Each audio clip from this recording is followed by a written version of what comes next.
Good evening, everyone. My name is Guy Newey. I'm Head of Environment and Energy at Policy Exchange. Welcome to this event, Communicating Climate Change on the Right. This is an unusual subject for Policy Exchange. We're normally wrestling over the finer details of policy. So we're delighted that so many of you can come here and witness what we think was going to be a fascinating debate on this issue. Several weeks ago, we had the philosopher Roger Scruton at Policy Exchange, and he was talking about his new book, Green Philosophy. His thesis is that the right should be trying to wrestle back the initiative from the left on environmental issues. He said that right-wing traditional ideas like stewardship were ideally placed to address environmental problems. He called this phenomenon oikophilia, the love of home, which he saw as a much better solution in comparison to what he described as the top-down statist, agenda-driven NGOs and socialist governments. However, in the question and answer session afterwards, he struggled somewhat to articulate how this love of home approach fits in with global problems such as climate change. So tonight we're trying to complete the work that Roger Scruton was unable to and address some of these issues in more detail. So can a localist pro-market philosophy fit with the acceptance for the need for action on a global problem like climate change? How do politicians and the pub balance scientific evidence and their own political philosophy? And importantly, can we develop a better way of communicating the risks of climate change to those who are suspicious of grand plans? It has been said that if you're going to design a problem for people not to care about, it would be climate change. The outcomes are uncertain. The worst impacts will likely affect people in distant countries or those who have not yet been born. Of course, many of these problems with climate change are not exclusive to the right. They are problems of convincing people across the political spectrum. But the difficulty of the problem, I'm sure, will not deter our panel, who are well placed to assess whether suspicion of action on climate change is a genuine problem for those who lean to the political right, and if so, how it can be overcome, and indeed whether it should be. Our panel in the past have employed various language and narrative to describe this issue and conservative attitudes to climate change. They've used markets, they've used the kind of insurance metaphor, culture, and treachery as well. The first speaker will be Tim Yote, who's well known to many of you as the former Environment Minister and current chair of the Energy and Climate Change Committee. He's recently engaged in a public exchange of letters with Lord Lawson, the former Chancellor, and skeptic, if that's the right word, on climate issues. Tim wrote, fossil fuels may be superficially cheap, but they actually come at a heavy price. It is extraordinary that you cite the costs of slower economic growth, but ignore the much greater human, economic, and ecological costs of climate change. The fact that we ignore these costs is the world's greatest market failure. Our next panelist is Adam Corner, who's a researcher from Cardiff University and a specialist in the psychology of communicating climate change and public attitudes towards climate change. He applies the kind of understanding from his research at the Climate Outreach and Information Network, which is a charity which aims to engage the public about climate change. He wrote recently, "It is social views and cultural beliefs that predict climate change denial, not people's level of knowledge about climate science. Older, white, conservative men tend to be more sceptical about climate change." Peter Lilly is former Secretary of State for Trade and Industry and one of just a handful of MPs to vote against the Climate Change Act. He wrote recently, "I'm all in favour of taking out an insurance policy, as the government describes it, against the threat of global warming, but would you insure your home with a company if they charge premiums which could be double the value of your house?" And last but not least is Damien Carrington, who's head of environment at The Guardian, and it's fair to say a staunch critic of the government's, the coalition's environmental policies so far. He wrote recently, I know this is horrible throwing back things that people have wrote before they even spoke, but they wrote them. He said of Cameron's decision not to make a major environmental speech, was it a speech, was it remarks, was it just a Q&A, who knows? Damien wrote, "It is an extraordinary betrayal and abject failure of leadership. For a significant number of Conservative supporters, though a small minority of the nation overall, talking green is a vote loser. If there was any lingering doubt about the lack of genuine commitment to the environment at the top of the Conservative Party and this government, none now remains." So with those thoughts, I'm going to ask Tim to speak first. Well, thank you very much. Probably as the oldest white male on the panel, I'm happy to say I'm not particularly sceptical about this subject. Made up my mind and have been increasingly convinced by the weight of scientific evidence for about the last 20 years. But just looking at the questions posed in the flyer, to what extent are some parts of the right suspicious about climate change? Well, clearly they are, and I think that suspicion and scepticism has grown significantly in the last 3 or 4 years. I think that because there's a mood of climate change fatigue amongst the public. They've heard a lot about it for a long time, and some of it's not very well explained, and too much of it's about problems and not solutions. I think that is exacerbated by the economic crisis, when people clearly have more urgent priorities about their jobs, about their businesses, about their families, living standards and so on, very understandably. And I think it's been exacerbated by some quite ridiculous and very ill-advised, exaggerated claims by a number of scientists who should have known better. So the background is one when there's a bit of suspicion, no question about that. But how do you balance the weight of scientific evidence and political philosophy? You can't ignore the science, in my view. Nothing is going to be certain. You can't wait until the house next door is on fire before you buy the fire insurance. Then it will be the value of your house that you have to pay in terms of the premium. You look at the possibilities, you realise what might be a devastating consequence, like the loss of your house through fire, and you think, yes, it is worth taking out a bit of insurance.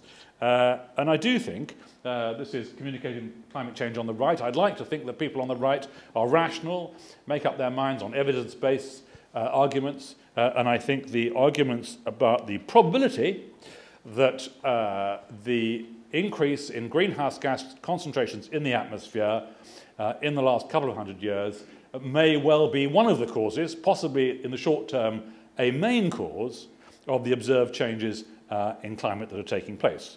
Very important to get the language right here. I get so cross when I hear Greens saying this is about the future of the planet. It's nothing of the kind. The planet has survived far bigger changes in climate than anything that's likely to happen as a result of greenhouse gas concentrations increasing.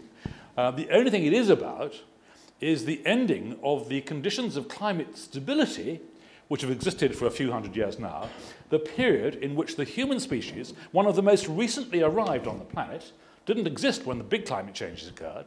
This human species has been extraordinarily successful in proliferating and in gaining control over its own destiny. We are a fantastically successful species, expanding in number at an unprecedented rate. And that has happened in conditions of climate stability. If those conditions of climate stability were to end, life would become much more difficult for human beings, but the rest of the planet would go on, and many species would do even better in the future. Can a localist, market-centred philosophy, with an acceptance of the need for action on a global problem like climate change, there's a question mark there. Oh, fit with, I missed that bit out. Fit with, yes. The answer is yes, of course it can. If we accept that there is a need for all countries to achieve a limit in the greenhouse gas concentrations, a limit that I hope would be consistent with an average temperature rise of no more than 3 degrees centigrade. I think 2 degrees is no longer possible. And remember, that is the average. There will be some parts of the world which do have much bigger increases, some parts have much lower increases. As an island, we're quite well placed here in the UK. One of the main beneficiaries of climate change is Russia, which becomes a much more agreeable and productive country under the expected temperature increases there. Maybe one reason why they're not rushing to do much about the problem. If we accept that we need to try and achieve that limit on the concentration of greenhouse gases, then you can use a market approach. If we achieved eventually a global cap and trade system, then we'd all be in it together, that we'd be using market forces to ensure that resources went where they could most efficiently be used to achieve the goal. It is very interesting to me that in the 12th five-year plan in China, 5 provinces and 2 other cities have been chosen for pilot projects for emissions trading. If, and of course it's a big if, those pilot projects succeed, We have a situation where China decides, yes, it would like a domestic cap and trade system. 1.3 billion people there will be the world's largest economy. 500 million people in Europe, with a third of the world's GDP. Those two platforms, if they became compatible in 10 or 15 years' time, the rest of the world would have to follow it. They'd have no alternative. So it is possible to see, in the foreseeable future, a market-based solution to a global problem. How can we, those who care about environmental issues, better communicate their concerns? I think we should do so by talking about solutions and not about problems, because many of the solutions to this challenge truly fall in the no regrets category. Who could be against more investment in energy efficiency? Something which benefits people directly in cash terms. Making our buildings, making our industries more energy efficient will save those households and those businesses money up front. As it happens, it will also be the right thing to do environmentally. But I don't mind why people do something. If they're doing the right thing, they can do it for any motive they like, as far as I'm concerned. That is a no-regrets policy. Another no-regrets policy is to reduce our dependence on imported and fossil fuels. I believe that Britain is getting in a much stronger position in terms of its energy needs. Part of that, of course, is due to the probability we'll be able to exploit huge amounts of shale gas reserves. We already have a convenient and reliable supplier on our borders in the form of Norway. But I think there are other things as well that are taking place here. We're seeing, almost unnoticed, a huge surge in the proportion of electricity generated by renewables, almost 10% last year, a very rapid rise. And in any event, I think at a time when world population projections are increasing steadily, when living standards are rising everywhere, when people who have relatively poor lives aspire quite quickly to reach relatively rich lives, the danger that we consume excessive amounts of finite resources, particularly fossil fuels, is very great. That's a very great danger. And so a country which is planning for the future, again, as China does, because it thinks further ahead than most other countries, starts to think, how can we reduce our dependence on fossil fuels? The last point I want to make in support of all this is the change in the attitude of business. 20 years ago, when I first took an interest in climate change policy, a great many businesses, the vast majority of business, were quite sceptical, and many were quite hostile to the changes which advocates of an urgent response recommended. Today, it is the businesses around the world who take the issue more seriously than most policymakers and governments. And why do they do that? Because they have to think long term. If you're in a business with a 20 or 30-year investment cycle, you can't afford to say what's going to happen in the next couple of years. You've got to think further ahead. And I believe that those businesses which are adapting their business models because they see the huge opportunities in a low-carbon economy and the dangers in dependence on high-carbon fossil fuels, those are the ones that will do well. I believe that economically, the countries that will do well in the 2020s will be those that have invested in low-carbon transport infrastructure, have decarbonised their buildings, have reduced the dependence on high-carbon electricity generation. Those are the policies which they will certainly serve the goals environmentally. I believe they will also put those countries at a huge economic competitive advantage. Thank you.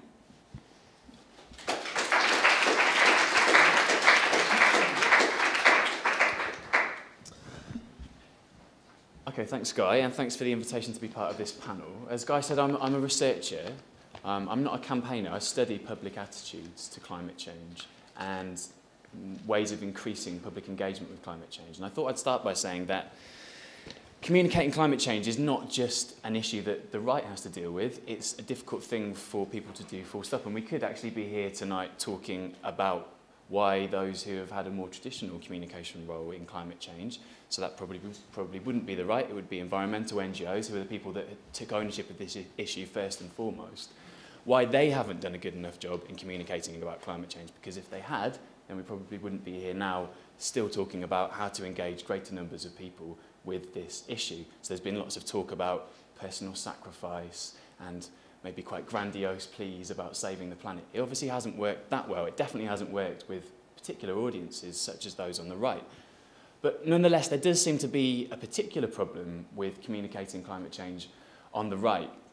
In that, survey after survey, I mean, this is most stark in the States, but you can see exactly the same kind of patterns here.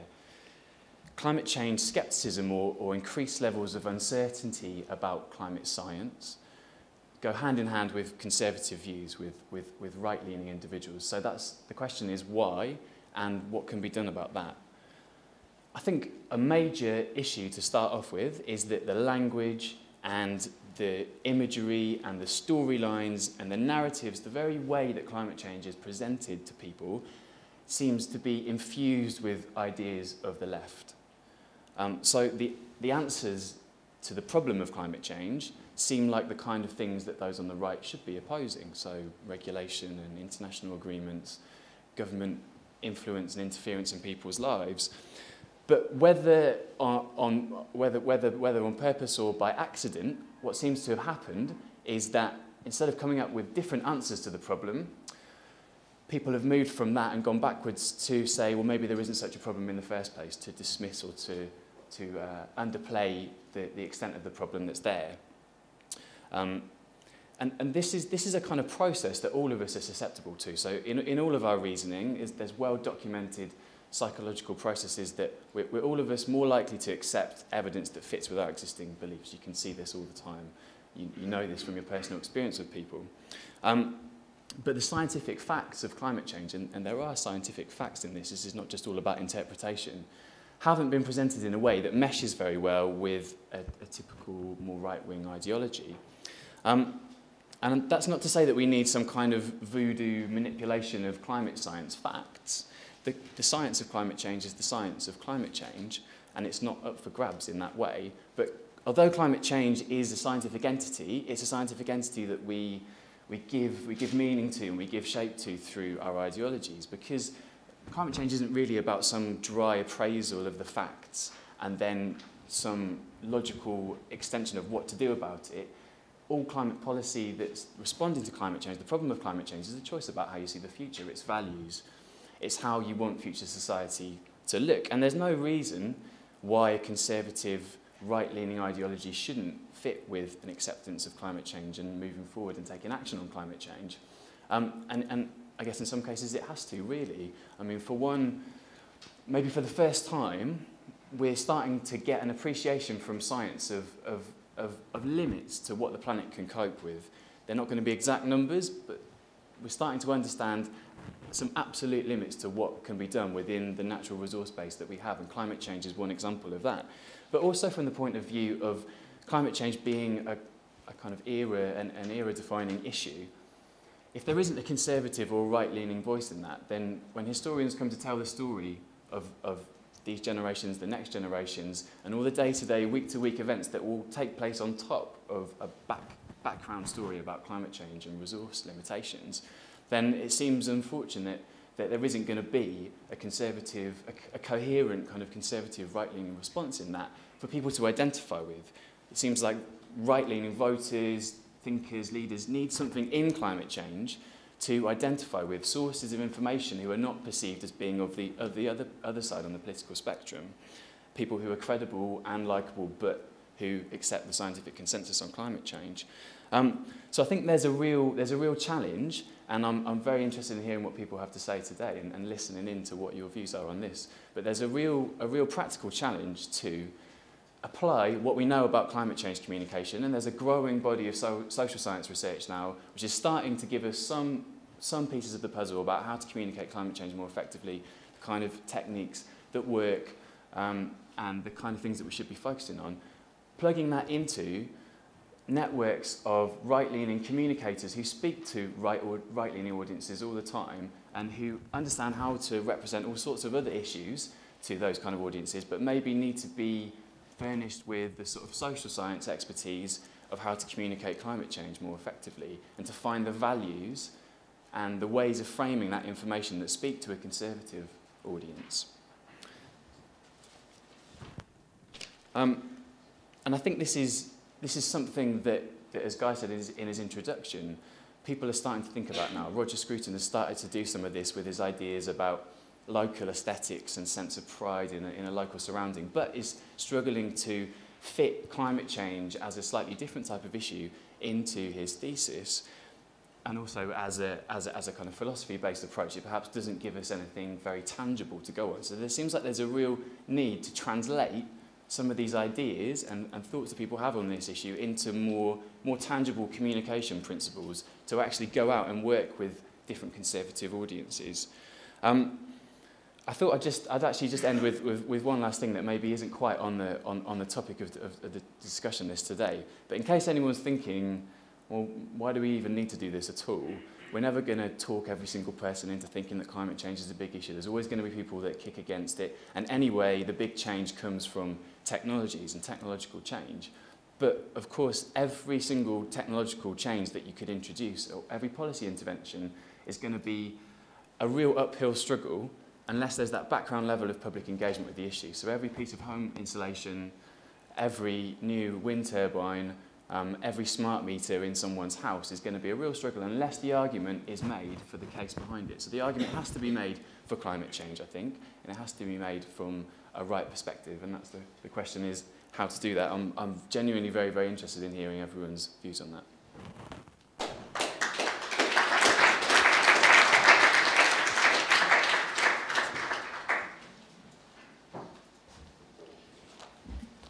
Well, it's a privilege to be part of this panel.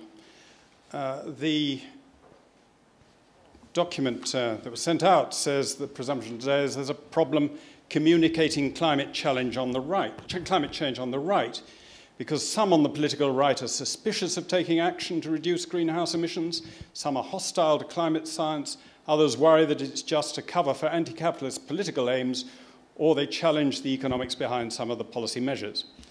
Well, I take it I'm here set up as an example of this problem. A token denialist, one of the infamous 5 who voted against the Climate Change Act, in short, a suitable case for treatment. Indeed, I was worried and relieved when Dr. Corner spoke because I'd seen that Cardiff University houses his school on communicating climate change in the School of Psychology, and I wondered whether this was a sort of Stalinist approach that anyone who was thought to deviate from the established line was in need of treatment, and I'm glad that wasn't the line taken. But I would suggest another line to take for your studies of the psychology is to study the groupthink in the climate change business. And I will happily give you an article on the subject that I wrote in the Wall Street Journal some while ago. Before I go on to what I say, can I, because I am somewhat of the grit in the oyster, explain my own position? I studied physics at Cambridge before I went on to become an economist, and I fully accept the existence of the greenhouse effect. Without the warm blanket provided by greenhouse gases, notably CO2 and water vapor, the Earth would probably be a frozen, uninhabitable rock. If the amount of CO2 is doubled, it's well established that the direct effect, other things being equal, would be to raise the Earth's temperature by about 1 degree centigrade. Since warmer air holds more water vapor, that could double the impact or reduce it if the resultant clouds reflect back more sunshine. All that's certain and settled, but a degree or 2 rise in temperature is of itself not a huge concern. To predict temperature increases large enough to generate catastrophic consequences requires invoking feedbacks which are at best uncertain or even unknown, and in order to amplify the initial greenhouse effect. So the debate is not about whether CO2 will warm the climate, but how much, how certain, how soon, how much harm it would cause, and how well we could adapt to it. And all those areas have great doubts and concerns, but also great opportunities for those of an alarmist disposition. However, I voted against the Climate Act, not on the basis that the science is still so uncertain, but on the evidence provided to Parliament by the government about the costs and benefits of the Act. The government published an impact assessment of the Climate Change Act. It's always obliged to publish an assessment of the costs and benefits of any piece of legislation in order that Parliament should know that the benefits substantially exceed the costs and it's worthwhile doing. I got hold of a copy of the impact assessment. I was the only person to do so. I know that because when I went to the vote office, They said, oh, we can't find that, no one's asked for it. But they did eventually find it, and I read it. And this is the government's assessment of the costs and benefits of the Climate Change Act, the most expensive piece of legislation probably introduced in this country since the welfare state.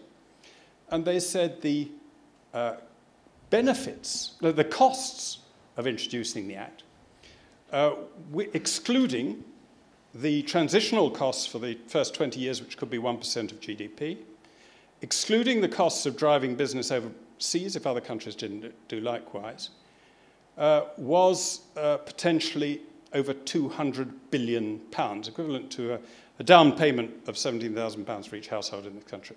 Or, sorry, it was at that stage lower, 15,000. The costs were over 200 billion. The maximum benefits, according to the government's assessment, and these are the benefits of reducing climate change worldwide, so most of those benefits accrue to other people, was put at 105 billion. So the government's own assessment was that the costs were nearly twice the benefits. Therefore, I voted against. It seemed to me that's the sensible thing to do in those circumstances. I couldn't get the minister to respond to the issue in the debate, or anyone to respond to the issue in the debate or in the subsequent debates we had on the subject. That taught me a little about the nature of this debate. It's not one of reasoned assessment of balancing costs against benefits. It's one of belief and conviction against reasoned argument. The feed-in tariffs the government subsequently introduced were even worse. There, the government's impact assessment was that the benefit of reduced global warming was some £400 million as a result of the substitution of fossil fuels by solar power, reducing the amount of global warming worldwide. That would save the world £400 million. However, the cost to consumers and taxpayers was put by the government at £8.6 billion, 21 times the benefits that they assessed of the measure. Again, it seemed to me that that was good reason for not doing it. There may be other things you should do. There may be other policies which have benefits greater than the costs. But if the government puts forward proposals where the costs are greater than benefits, one shouldn't proceed. Even George Monbiot of The Guardian, a champion of climate alarmism, pointed out that this measure would merely transfer billions of pounds from the pockets of poor people into the wallets of those who could afford absurdly subsidised solar panels. So much for my position. It's shared by a tiny handful of colleagues in Parliament. We're largely ignored by the party machines and the media. We are effectively irrelevant. The extraordinary thing about the UK is that our political, media and scientific elites are more committed to the doctrines of climate change alarmism, not the general science that a doubling of the CO2 will produce a modest increase in temperatures, but the belief that it would produce alarming, catastrophic effects. Our elites are more committed to them than almost any other country in the world. All three parties are committed: the BBC, until recently nearly all the newspapers, the great and the good. They're unanimous, and dissenters are cast into oblivion. Yet opinion polls show, by contrast, that the British electorate is more sceptical of their claims than any other country, even the United States of America. This is a wonderful achievement on part of our elites, that they have managed to make the British people more sceptical than any other country. Now, the panel, I think, is of the view, we've got one more to come, that the problem is a communication problem. And the solution is better communications, more psychology, happily not sending me off, people like me off for treatment, I'm relieved to discover, but hopefully stopping people like me having too much of a voice. In my experience, the failure to convince people of your policies usually springs from one of two things: a lack of conviction or a lack of evidence. As for conviction, Margaret Thatcher said, it's those with conviction that carry the day. And she was right. And the truth is that Conservatives in particular, not just Conservatives, Tony Blair was probably much the same, adopted climate alarmism not out of scientific conviction, but as part of our modernising strategy. No one really pretends otherwise. Now people are becoming increasingly skeptical of global warming. It's hard for conservatives to sound sufficiently convincing to convince them. And the green voters we were wooing turn out to be more interested in protecting their green and pleasant land from the real and imminent threat of wind farms than from the less visible threat of global warming. Now, why are people becoming more skeptical? Because a grimmer economic situation makes them question more closely policies whose costs are beginning to bite. Household electricity bills are up, I think, about 11% because of climate change measures. The renewables obligation puts cost of electricity for business up 18% and expected to go to a 25% premium by 2025, according to the government. And when people, spurred on by this impact on their wallets, look at the evidence, they find little to convince them that it's all worthwhile. There's been no warming for 15 years. After being told we might never see snow again, we've had a run of cold winters. Tell people that 15 years is too short, you need 30 years to determine a climate trend, and the pig-headed, obstinate British people say, well, let's wait for another 15 years, then we'll know. If they're told that snowy winters don't count, they're less likely to be convinced that a local flood or a few water scorcher of a summer is really evidence of a real climate threat. The experts warn them that a 2 degrees centigrade rise will be dangerous. But this sounds absurd to most people. After all, it's 10 degrees centigrade warmer now than it was 12 hours ago. And nobody has dropped dead. I mean, it's a great relief to me that you've all survived that traumatic shock to your systems. And most people go off on their holidays to places which they hope will be at least 10 degrees warmer. Tell them, of course, that that's not the point. It's the effect of the average temperature on aspects of the climate, like cyclones and so on. And then people come back and say, well, actually, there is very little evidence of that. The latest World Bank study suggests that by the end of the century, the impact of global warming, assuming the IPCC is all true, on the amount of cyclone damage will be only 1/100th of what Lord Stern was telling us a few years ago. So, and when you come to the real iconic threat, the one that was raised by Hansen originally, that Manhattan would be, I forget how many meters it was under water by now, and the rather slightly longer term views of Gore that when the ice caps and the Greenland and Antarctica melt, will all be X meters underwater. When you look closely at what the IPCC says, it says that this will only happen if the temperature rises and is sustained over a millennial period, over thousands of years. It takes a very long time to melt several kilometers deep of ice. So people think, well, we've probably got a little time to think about this if it's going to take several thousand years to happen. Now, those are all populist arguments. I won't go through the full, more scientific approach, because we're talking about communication rather than the science. But effectively, those who are trying to put the argument over are forced to rely on the argument from authority. And they usually say, 97% of scientists agree with us. When you look at the survey on which this is based, you find that 97% it did indeed agree with two statements. But the two statements were ones which I agree with. The first was, when compared with the pre-1800s level, do you think that mean global temperatures have generally risen, fallen, or remained relatively constant? Well, I'm with the 97% who say they've risen. Do you think that human activity is a significant contributing factor in changing mean global temperatures? Yes, I'm with the 97%. There is no consensus among most people that we face an alarming and catastrophic consequence. Indeed, when the inter-academy group of all the national science academies in the world, who themselves have tended to come out at their government's behest in favor of climate alarmism, looked at the IPCC, they concluded that, and I quote, the IPCC was to be criticised for emphasising the negative impacts of climate change. The authors of the IPCC reported high confidence in some statements for which there is little evidence. There is an inbuilt tendency to exaggerate, to cause alarm, to get overexcited. I'm a conservative, and conservatives believe you base things on the facts. Not on theories, not on imagination, not wild assertions or horrible alarms, but facts.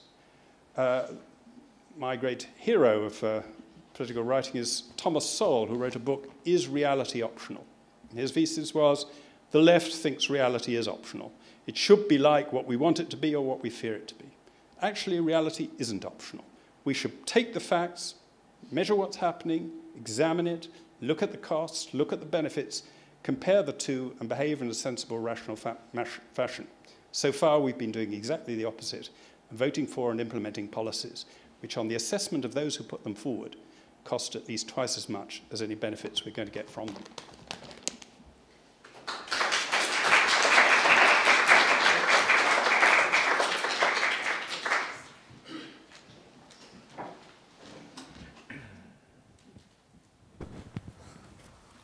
Right, hello. I'm Damien Carrington. Thanks, first of all, to Guy for inviting me here.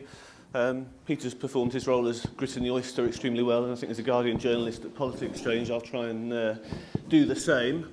I want to talk about the question, which is communicating climate change, and as a number of people have noted, there is a sort of distinct conservative attitude to climate change, which you can see in polling. People have mentioned it, but didn't mention the scale of it. I mean, if you look at polls, it's usually about 10% of people don't think that climate change is a threat. But within that group, about twice as many, or conservative voters are twice as likely in that group as are men and people who are over 65, as we pointed out. But, I mean, when you step back from that and think across the kind of political sphere, as Peter kind of pointed out, you know, there is a huge consensus across parties. The fact that Peter was one of only 5 people who voted against the Climate Change Act certainly tells you something. I want to talk next about the sort of local versus global, which was also mentioned in the flyer, and I think this is where the sort of disconnect may happen. So with local issues, the Conservative Party, Conservative voters should, of course, be extremely well disposed to acting in those areas, as in conserve or protect or cherish. The problem comes with something like climate change, which is a global problem, is that you then need to have some sort of cooperation around the globe between countries, say, and that implies some level of regulation or agreement, and that starts to creep into socialism, and before you know what you've got, you're talking about communism, okay, and that's, you know, not a good place to be. Personally, I think that people's fears about that are overplayed, and I want to take an example, which is the so-called Conservatory Tax. And again, you can see why the Daily Mail might think that the Conservatory Tax might scare conservative voters. The reality, unfortunately, was that it didn't actually apply to any conservatories unless they were over 90 metres squared, which is about the size of my house. But anyway, so good luck to you if you want to build a conservatory that big. But I thought what was really interesting about that is that you can see why Conservative supporters might be concerned about that. And I know Tim's spoken about that before, in that it did have this level of compulsion. You know, if you wanted to extend your house, you were going to have to make sure that the basic energy efficiency in that home had been dealt with, lofts, cavity walls, and so on. Now, the fact that it was compulsion to stop you burning your own money and emitting needless carbon dioxide, which the rest of us has to deal with, is put to one side. So, I mean, what really struck me was I spoke to a guy, a building control officer in a council, Conservative council in Essex, at Saffron Walden, who have run this conservatory tax for the last 5 years, and they have had not one single complaint, not a thing. Okay, so the idea, I mean, the Mail can do alarmism. I'd expect better from number 10, to be absolutely honest, who put the kibosh on it, is that, I mean, this guy went in to DCLG and told them all about it, but they ignored that. So, I mean, I think this idea that people will rebel against any kind of imposition on their right to do anything at all, including burning their own money, I think is overplayed. And I think you can see that in other sorts of polling. So, for example, twice as many people think wind farms should be subsidised as think should not be. Okay? way more people want more renewable energy in the UK than want gas, nuclear, or any other kind of fossil fuel energy. And that's what, you know, proper opinion polls are telling you.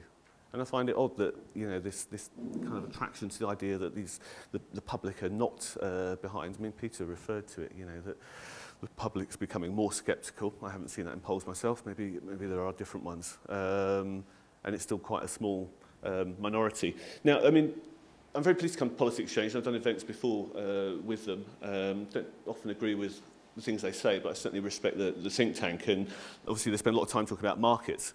Markets, like, you know, personally, I have no problem with that at all. I think the EU ETS would be a fabulous way of reducing emissions, efficient, and so on. The problem is, in the real world, it's not working. I mean, the price of carbon is about €6 or €7. Why is that? Because it got lobbied to death. You know, you have steel and cement businesses that are sitting on €4 billion of free permits. And yet they have the gall to say, we're closing down plants in the north of England because of green taxes.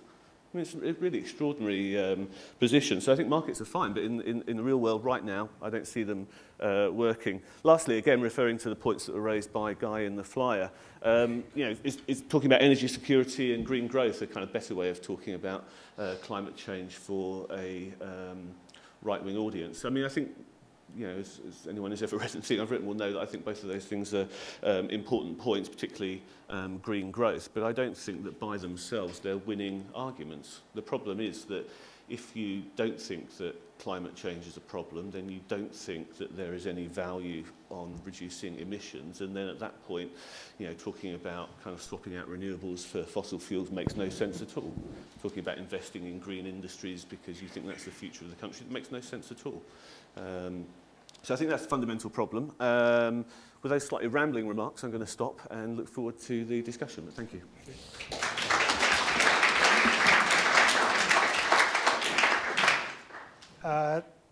Thank you, Damien.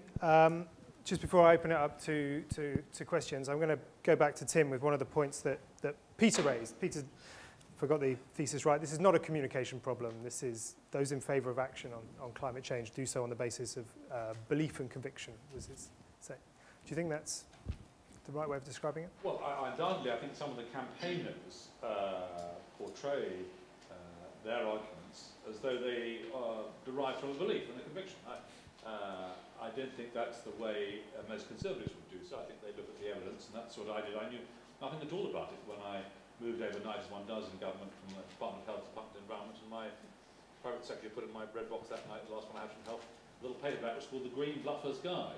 So you understand the terminology when you're a new bond. So I was a completely new reader, literally, in the early 90s, but I looked at what I thought the evidence was, and it seemed to me the probabilities were too high to ignore. I'd just like to make a couple of points from the chance. No one is suggesting a 2-degree rise in temperatures is dangerous. That's the level which we accept we can tolerate. So I think Peter was, perhaps, I'm not sure, was accidentally or deliberately misleading position there. I also was touched by his faith in the accuracy of the impact assessments on bills. I hadn't been aware we paid such great careful attention to these, particularly when in the case of the Climate Change Act, because they actually rest entirely on assumptions about what's going to happen in 2050. Quite a long way ahead to base your very accurate calculations. The immediate cost of the Climate Change Act was the Secretariat of the Climate Change Committee, which I think has done a spectacularly good job and a very rigorous and analytical approach to the issues, led by Adair Turner. Not, I think, everyone's idea of some tree-hugging green unity.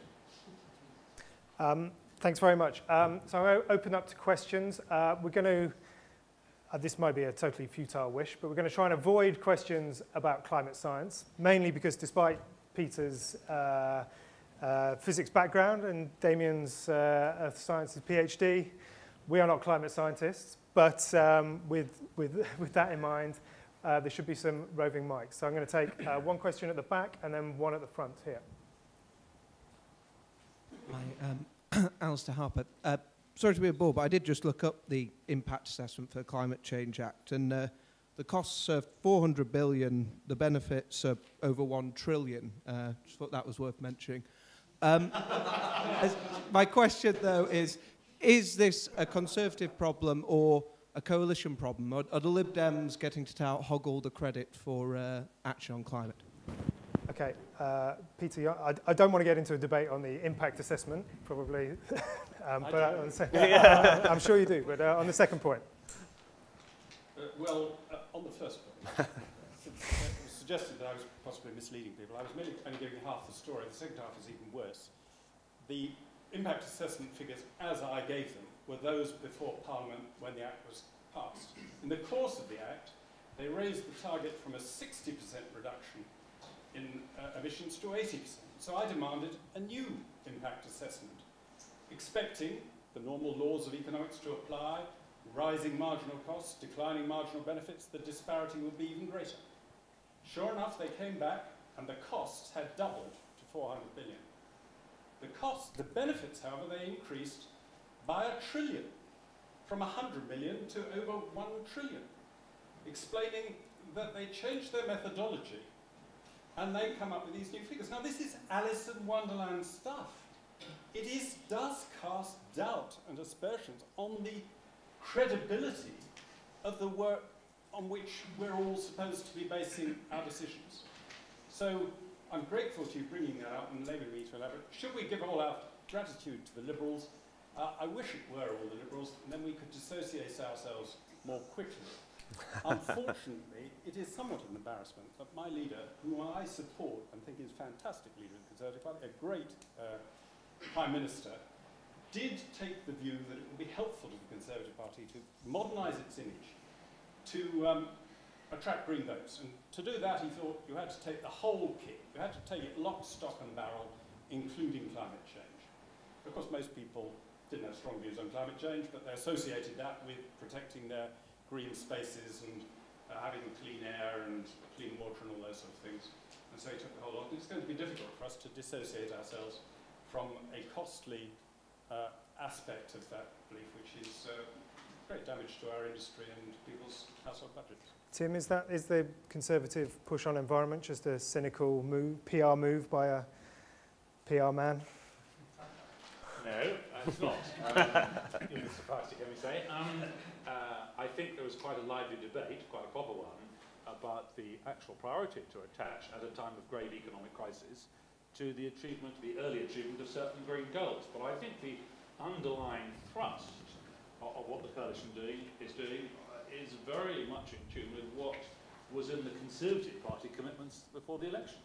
And so I don't see any great tension here. And there are always tensions within Whitehall. The Treasury is not a particularly green department and makes life from time to time very difficult for the Department of Energy and Climate Change. That happens all the time in government. We shouldn't get too excited or dismayed about trying to read things into the tea leaves. I do think that it would be helpful if we keep emphasising the clear benefits, the no-regrets policies. I just think it's quite smart to encourage businesses and people to invest in energy efficiency. I think it's quite smart to say, actually, at a time of rising world population, rising living standards, there are finite resources available to the human race, and let's make sure we don't use them up too quickly. Okay, question here at the front.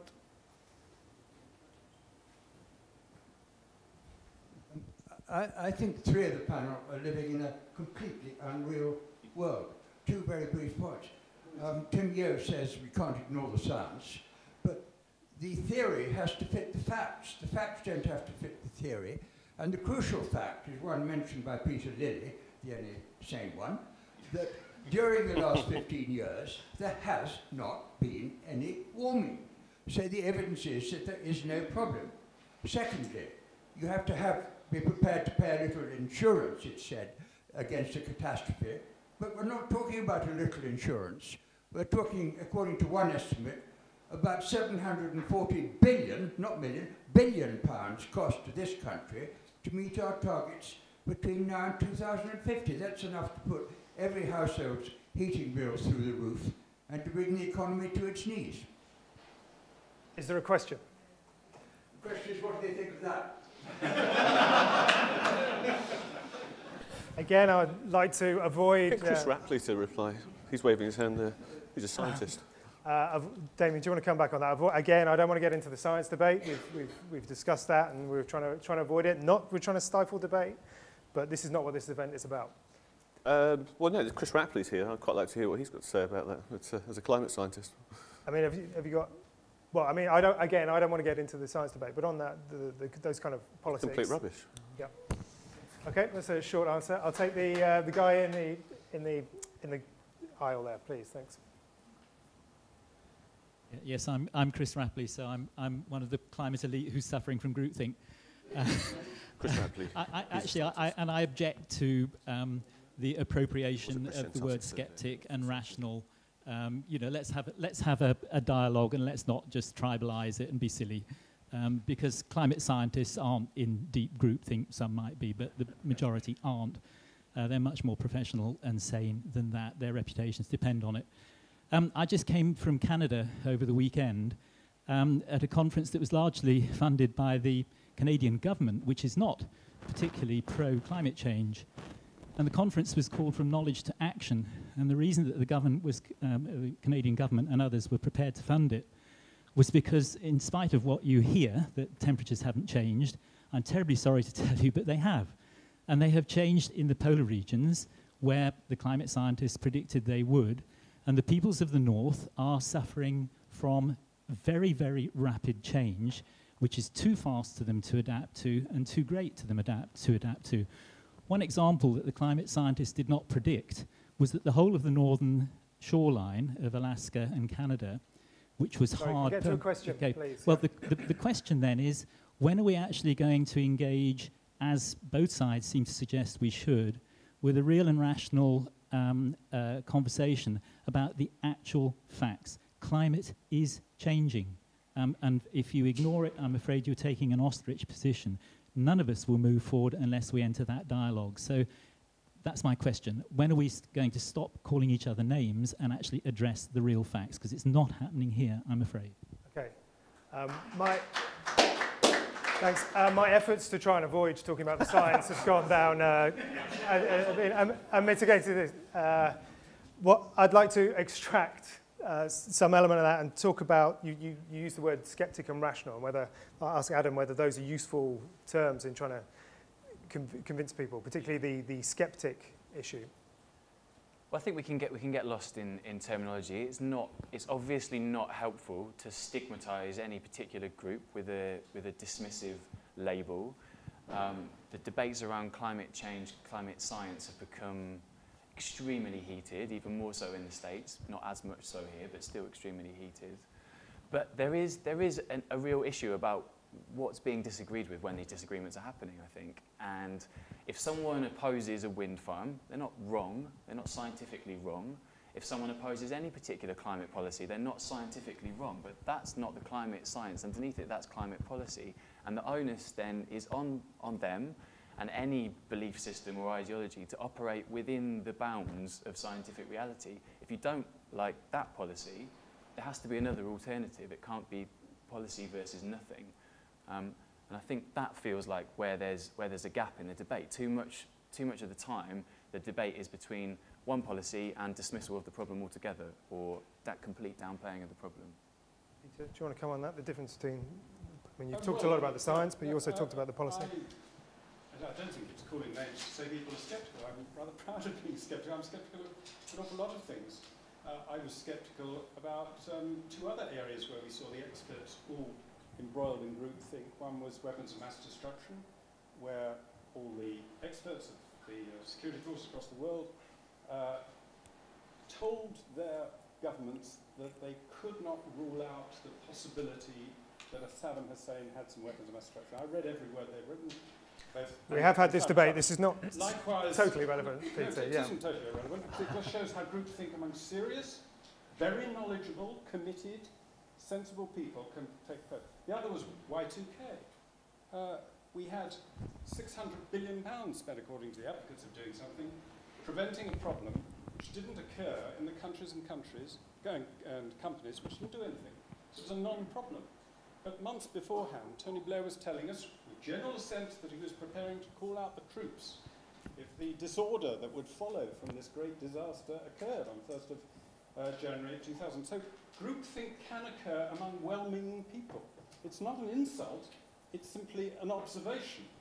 And we saw enough evidence of that groupthink in the climate gate emails of people showing all the normal symptoms of groupthink laid out by Janis in his book, which you'll be familiar with.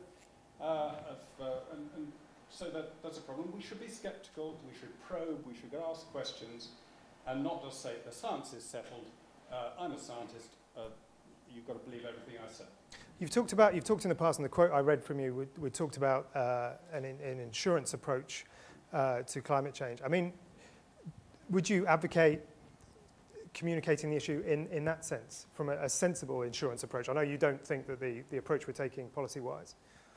Well, I would do something. I would say, since there's so much uncertainty in this sphere, as emphasised by the Inter-Academy examination, we ought to spend more on trying to reduce the area of uncertainty and see what's happening, but also wait and see.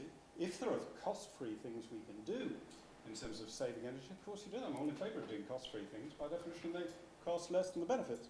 But I'm not in favour of trying to move from cheap energy to expensive energy to very expensive energy, which is the basic postulate before us. Okay, I'll take Michael here and then a question there. Michael Liebright, Bloomberg New Energy Finance. I sort of had to jump in there at the mention of expensive energy.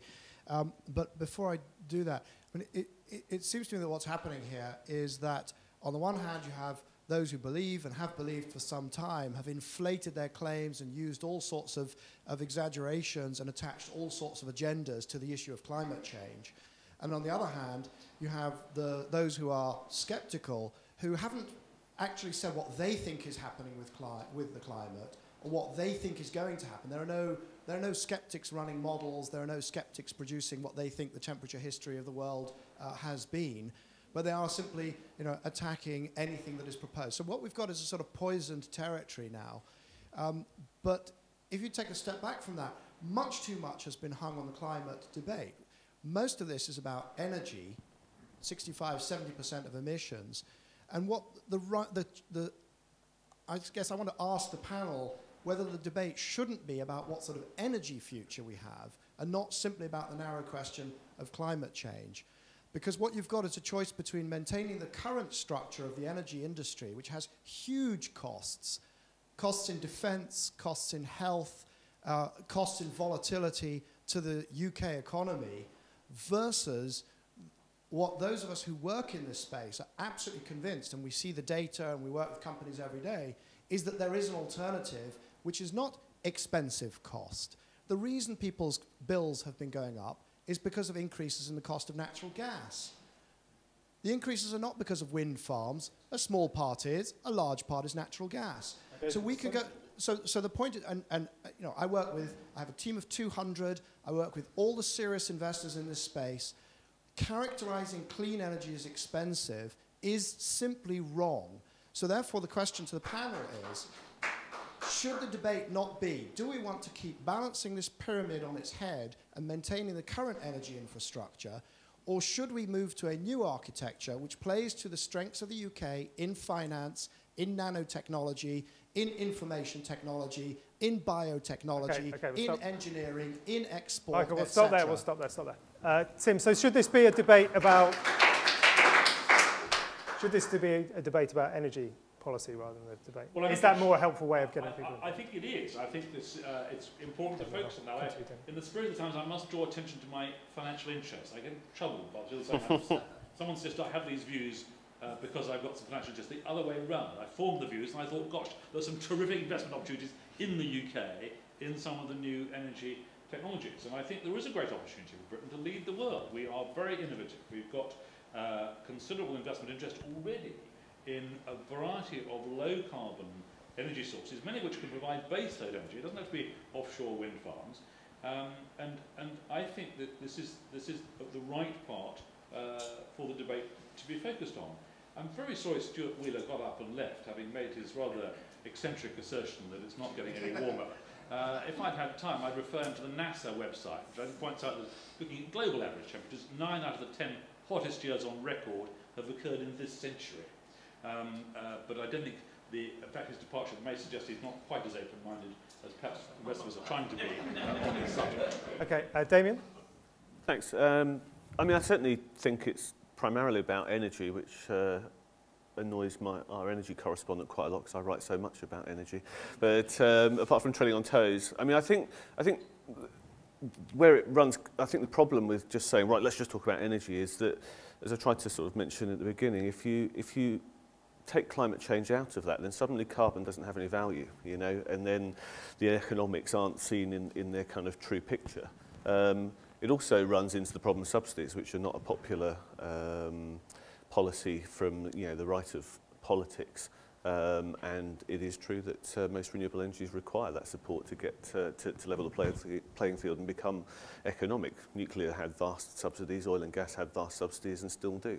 And yet, you know, the relatively small subsidies that are being put into renewables are an enormous problem for people on the right of politics, I think. Okay, I'm going to take a question from the gentleman just beside there. And then we'll take the woman in front of him.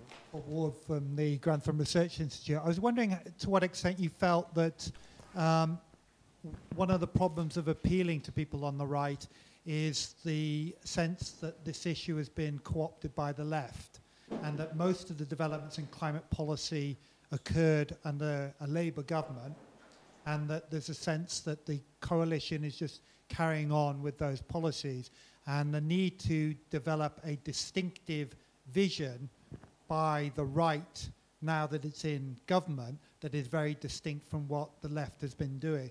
That seems to me to be what's lacking, is any sense of vision from a Conservative government that is very distinct from what you might think a Labour government might be doing about climate policy. Adam, do you want to come in on?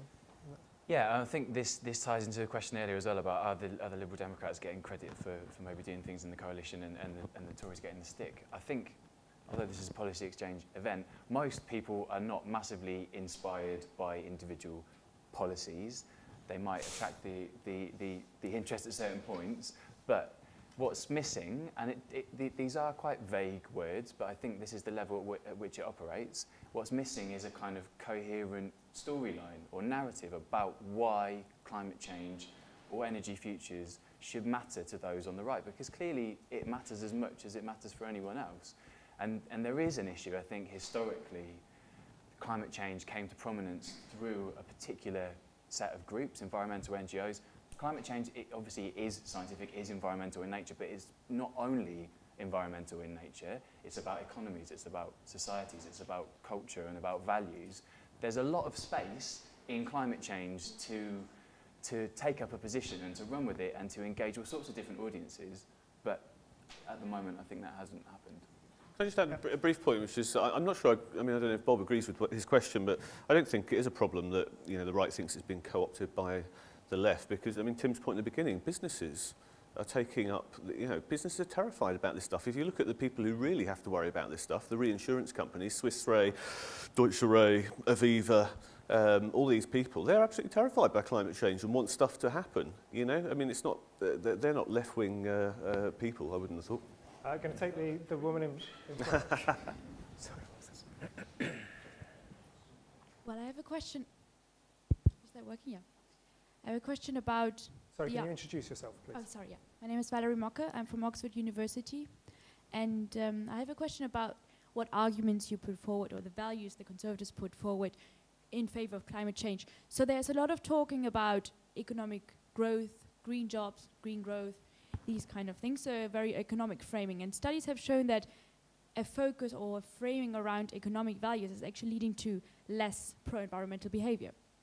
So my question would be, aren't there other values that the Conservative Party has which they can use as arguments, you know, for more concern around climate change? So for example, you know, concerns about community, concerns about the environment as having intrinsic values. And David Cameron himself said that an important part of our inheritance is our collective environment, and it would be an affront to our ancestors to not pass it on as it is to our, you know, children. So wouldn't there be other values, like the value around an organic society or around traditionalism, that you could, you know, frame the debate around, instead of just always talking about economic growth, economic values, and these kind of things? Tim, do you want to come? This was Scruton's point that there's a wider tradition of well, it's an interesting discussion. I'm not sure it's an easy one to pick up and run with. I think that the core value doesn't only apply to David Cameron, but previous Conservative leaders, including Margaret Thatcher, recognised we have a full repairing lease on the planet, not a freehold, and therefore we have got a responsibility to achieve sustainability in our consumption of finite resources. And that seems to be a core Conservative position. But I personally think this is such a overarching issue. It's not necessarily helpful to say, let's try and find a conservative philosophy, because I think we want to go wider than that. I think the solutions to this involve an internationalist attitude. They involve trying to achieve consensus across a whole variety of countries, peoples, communities, whose interests may not immediately seem to coincide. And I think that I wouldn't want to try and politicise the philosophy, though I think there are some good core themes, like the one I mentioned. I also am not in the least bit myself ashamed, as a Green, in putting forward the economic arguments, which I think are overwhelming. I would be absolutely staggered if we don't find by 2030 the carbon price, in some form or another, whether it's through cap and trade, whether it's through taxation, whether it's even through regulation, isn't vastly higher than it appears likely to be now. Damon makes a fair point about the uselessness of the EU ETS, but that's because of some very obvious mistakes that doesn't devalue the concept. And a much higher carbon price will mean that those countries that have decarbonised their transport infrastructure, their electricity industry, and their built environment will have the most massive economic advantage. They will create jobs. There will be countries where people want to come and work and invest, and those will be the ones that are in the Premier League economically. Okay, I'm going to take 3 questions at a time. Take the gentleman in the row there, then Andrew, and then Alex at the back. Peter Gill. As a physicist and an environmentalist, I would love to debate climate science, but that's out of the question. Also, as chair of the London branch of the Energy Institute, I'd love to discuss energy too. However, the subject is supposed to be communicating climate change on the right. Now, I've noticed that 3 of the 4 speakers used the word climate change. Only one of the speakers used the word global warming. Now, we all know climate changes all the time throughout the Earth's history, whereas the anthropogenic global warming applies a mechanism. So the question to the speakers is, if instead of communicating climate change on the right, it was communicating anthropogenic global warming on the right, would that change the question and the debate? Okay, hold that thought. I'll go to Andrew here.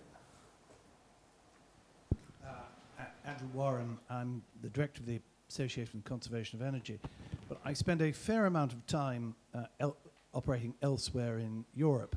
And one of the things that I've been made very aware of is the fact that the climate change issue, or even the global warming issue, is simply not a left-right debate anywhere else in Europe. And one of the points that was being made to me, in fact, in Germany, was how come this has happened in a country which had as its prime minister the very first world leader to actually stand up and identify climate change as a problem. I actually attended the Second World Climate Conference, which was almost the last event. I was in Geneva, which I did on behalf of the BBC, in fact, back in 1990, just before she left Andrew, as sorry, prime minister. Well, the question is, how come we have reached this absurd position whereby it was a Conservative Prime Minister who first identified this to the world as being a problem, and whereby we now have, apparently, a sort of left-right arrangement whereby so many Conservatives, we are told by Peter Lilly at any rate, reject the entire argument. Okay, and one question at the back with Alex.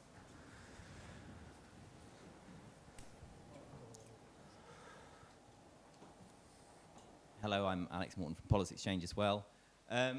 Is there not a major problem trying to convince Conservatives? And the fundamental of this relies on the belief that very complicated models created by experts are completely accurate, which, if it's true, the Soviet planning system would have been a great success. Now, the thing that would convince me as a Conservative is if you could say by 2020 and by 2025 what the UK's temperature would be, based on your models, with obviously allowance if there's a major volcanic eruption or whatever that throws it out, and by 2020 or by 2025 you get that right, I will happily come out with Timio knocking people's doors saying, these guys have a model, it said this would happen, it has happened, we need to do something urgently. In the absence of that, the belief, trying to persuade conservatives that a very complicated model created by experts and business with a vested interest can predict very complicated things, and we need to take very expensive measures now, will continue to fail. So in some ways, I suppose I would say short-term predictions would be the best way to convince me, and I would imagine lots of other conservatives, because if you get that right, I'll be on your side. I think there was a question in there. Peter, do you want to come in on either the point that this is all Margaret Thatcher's fault, or whether anthropogenic global warming would be a better phrase? I'm not terribly worried about the phrase used, though it is significant that the move has been to climate change, because now we can doubt the climate changes from day to day, week to week, month to month, decade to decade, century to century. We'll go on changing one way or the other. It doesn't really mean very much. Global warming means something. It's something you can measure. And unfortunately, the wretched thing hasn't warmed as much as it should have done. It's warmed apparently more in the Arctic, which must mean that it's warmed less elsewhere. But the scientist didn't bother to tell us that. He's obviously not an arithmetician. The second question was, why is it more left-right debate in the UK than elsewhere? It isn't. In this country, all three parties take the pensée unique, as the French call it. And they have much the same situation in the rest of Europe. It's only in countries like Canada and Australia that they've moved away from the pensée unique, and there's been some representation in the democratic system of those who've got some doubts and want to compare theory with fact. Just go back one point, the chap behind the speaker that just spoke in favour of clean energy said clean energy is cheaper than other. That's fine, that's great, that's wonderful, we can abolish subsidies. No argument, let's all go home. But does he mean it's only cheap because it's subsidised? No, I can provide chapter and verse. So no subsidies. You and I are blood brothers. We are blood brothers. You want to abolish subsidies, so do I. I absolutely do. Great. For all. Absolutely. Okay, Adam, do you want to come in on this left-right? I mean, is this a left-right issue? Well, first, just very quickly, climate science isn't defined by complex models or by groupthink, neither of which can explain levels of carbon in the atmosphere and thermometer readings around the world. So we have to be careful, I think, not to make a straw man out of the science.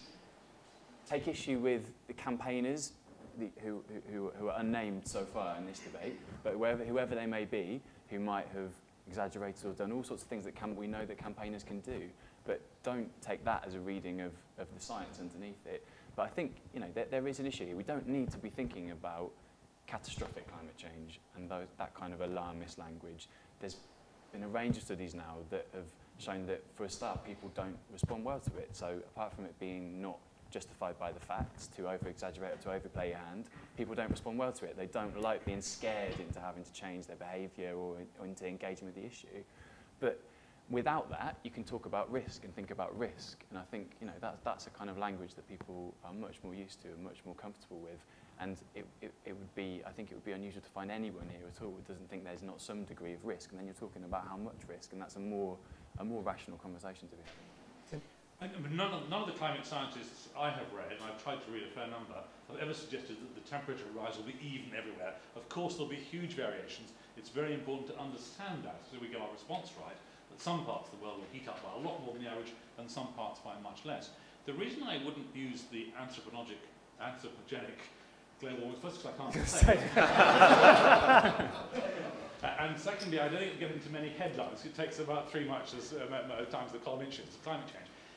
But I also have a concern when we talk about global warming, because global warming sounds quite comforting to most of the rich northern hemisphere. We'd like it to be a bit warmer than it is. That's why we do go on holidays, often very high emission holidays, to the Caribbean or South Africa to get a bit of decent warm weather. The danger from climate change is not immediately the rise in temperature, it's the effect on water. Parts of the world have too much of it, they go underwater. Parts of the world have too little of it, it becomes very difficult to survive in those parts. And just on the cost benefits, which Peter was very keen to emphasise, let us suppose there is a rise in sea level which displaces a couple 100 million people, many of whom come from Bangladesh. The UK's share of immigrants at that point is about a million Bangladeshis. I don't sense Conservatives dancing in the street at the possibility of accepting 1 million people displaced from the Indian subcontinent. I just don't have that sense that's what most Conservative activists are keen on. So I think looking ahead a bit at what the climate changes, not just the global warming, could actually mean, and it may mean some more extreme storms, it may even mean some more extremely cold periods at certain times of the year. I think trying to understand that understanding is promoted by referring to climate change rather than global warming. I'm going to take two very, very quick questions. I'm going to take George at the front, I'm going to take Andrew at the back. I'm sorry, that's going to be the last one. So can we have two quick questions and then some quick responses? Yeah. Thanks so much. I'm George Marshall, Climate Outreach Information Network. I wanted to ask the panel, actually, let's get to the nub of a problem, which is that the Conservative Party, setting out to be the greenest government ever, has at its front line, at the front end of its environmental policy, action on climate change, and it's very explicit in that, it's in the manifesto, and yet there seems to be a major dislocation between what the party is saying at the front end of a party and what is happening in the grassroots. And I want to ask, surely that must be a major, major challenge for MPs or people within the party who are actually trying to galvanise action on this. Is there not a major need for the Conservative Party internally to rethink and to reframe how it talks about climate change so that it can communicate better internally? And I wanted to bring up one particular thing, this issue of freedom, which seems to have been taken up very, very much by people opposing action on climate change, very rarely used in regard to this. Is there not a way of talking about climate change internally as well as externally to the wider public, using more of these terms about freedom and opportunity and these core conservative values? And yeah, just right in the back corner there, Andrew.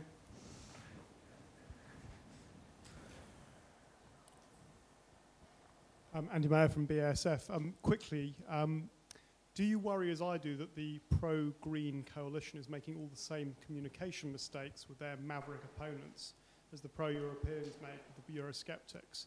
As an example of that, a very small evidence-based case was made by Jill Kirby in the Daily Mail and the Telegraph that there may be mis-selling from the Green Deal. As a result of that, as Damien noted, the Prime Minister reversed his position. There was no evidence-based case put back to that, saying, well, I shouldn't do that. And I've been chasing that issue now for 2 weeks. Is that an example of the sort of complacency that we can expect to see the skeptics starting to make headway on? Okay, hold on. This is going to be the last contribution for the panel, so I'll run along from this way. If you could tackle some of those questions briefly. Mr. Marshall said we need to reframe the question, but didn't say how. Is it a communications problem, or is it that the evidence doesn't prove very convincing so far? If you've got convincing evidence, I don't think you'll have too much difficulty persuading people. You wouldn't have too much difficulty persuading me. But it is the lack of convincing evidence that's the problem for the Green Coalition. Get some good evidence and you're home and dry. Damien? Or wet. Whether you think it's going to increase precipitation. Well, funnily enough, I agree with Peter in reference to a previous question. It's not a left-right problem. It's a kind of small part of a small section of the right wing against everybody else. And the question of... Not just the right wing. There's Graham Stringer is the one sensible member That's true, of actually. the Energy Committee. There are quite a lot of Labour MPs, I can assure you, who agree with me in private but think it's not opportune to come out. Send me their names. No, I think that's the point. Yeah, sorry, okay. All right, so the point is it's a small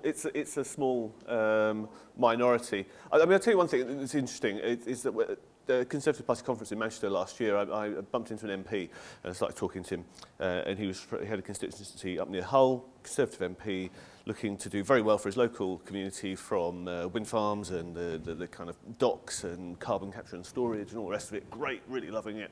Oh, and what do you think about climate change? Load of rubbish, he said to me. That kind of encapsulates the problem. Adam, yeah.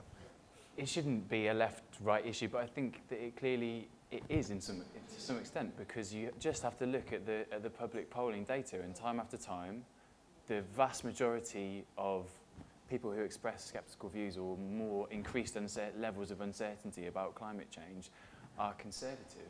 So that tells me that it actually isn't about a level of convincing evidence underneath it. There's a certain group and section of people who are not, for whatever reason that is, engaging with the issue in the same way as other people are. That seems to beg the question as to why. And so I think that is a communications question. That's about how to engage people with the issue. It hasn't been done well enough yet, and that's absolutely the question of how to do it next. And Tim? Yes, I do think we need to change the language. I think it needs to become a language of hope and opportunity, not of threat and disaster. And I think we want to say Britain led the world with the Industrial Revolution 200 years ago. We can lead the world with the low-carbon energy revolution in the 21st century. And many businesses and investors in this country are actually doing or trying to do exactly that with their money and their hard work. Just on the point about the Conservatory Tax and the great triumph of Saffron Walden, which probably will tell me about this evening, my real concern here is that the Green Deal seems to me a lofty, ambitious and very worthwhile coalition government objective. I think it's terrific. The idea that in the next 10 years we're going to transform the energy efficiency of every home in the UK, fantastic. And even some people are not very keen on the climate change debate actually think, yes, it probably isn't a bad idea. That's going to involve millions of rather grubby little workmen going into people's houses, doing things which the occupants of those houses don't terribly want, and whose benefits they don't understand. I'm quite nervous, therefore, if we have bad examples in the very short term of someone whose boiler breaks down on a Saturday morning and they just managed to get it replaced by Monday afternoon, having had a freezing weekend. They're facing a bill of a couple of grand for a new boiler, and they're told by the council, by the way, before you can even have that, you've got to do £5,000 worth of energy efficiency investments in your home. I don't think that's going to create. I don't think that's going to create. I know Andrew and I disagree on this. I don't think. Hold on, Andrew. I don't think that background is going to be one in which the Green Deal gets off to a cracking start. And I think trying to get the Green Deal through in the next 10 years is something that's really worth concentrating on. Okay, we're going to have to end there. I'm sorry you couldn't get to all your questions. I'm sorry we overran. But I'd just like you to ask you to thank our panel for a fascinating debate.